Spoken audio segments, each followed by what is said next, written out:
Hi everyone! So this is the preparation for the certification. So you can see may mga for eraser pa ako na ginagamit natin, and napakita ko naman sa inyo kung ano ginagamit natin for pimples. This is the pimple eraser. So this is the certificates na na-edit ko na para sa aking mga students. This is the little motivations lang para magsikap sila lalo para sa kanilang recitation. Kasi mahilig ako magpa-recitation and somehow gusto ko silang ma-motivate kasi diba nowadays sa mga students is wala nang motivations kapag nag-ano na sila. So ayan siya, may mga biscuits, ayan, kasi ayoko na puro candies lang, marshmallow na may laman, ganyan. Then ayan, mga kanta, mas marami siya. Then, may wrap ako dito, may wrapper ako. So, ilalagay natin siya dito.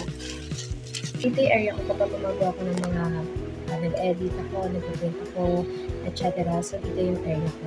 Ito yung paper, ayan. So, hindi pa siya organized. Pipili pa ako ng nalagyan nila ng kakay kasi naghanap ako ng maganda talaga yung kahit mabagsak man, ilang umabot ng ilang taon is okay siya. So, naghanap pa ako, hindi ako magbili sa business online or something na meron lang dyan. So, by mapakinabangan ko na siya and tatagal-tagal. So, ayun, magbabalik na tayo.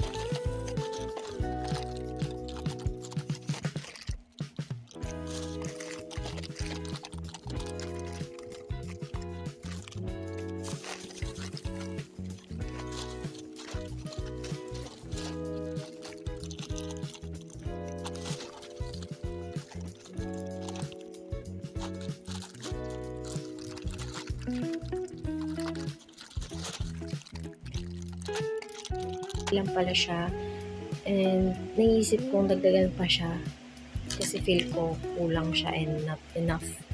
So ayun, dagdagan pa siya natin. Medyo healthy lang naman.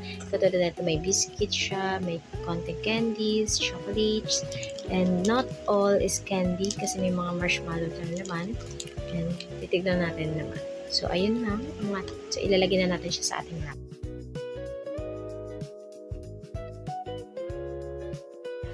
Hi!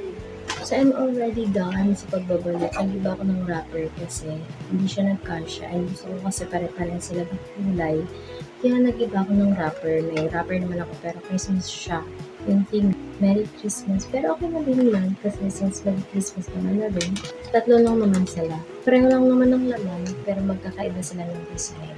Then bukas, tignan natin kanilang magiging reactions kapag binigyan na natin ng mga prizes for them.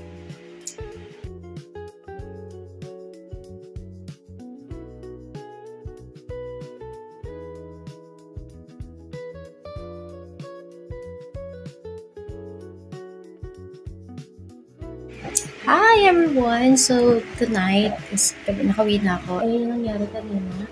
Ayun yung mga naganap. Hindi siya masyadong ingay kasi namin nag-iikot ng mga supervisors or monitors na kanya-kanyang room. So kailangan namin maximize yung voice and classroom management ng mga estudyante kahit ano ito nun. After na bigyan ng certificates and prizes, yun na ulit. Back to work. So that's it. I hope you liked my video. So abangan niyo pa yung susunod ng mga video na i-upload ko. Thank you for watching. Bye!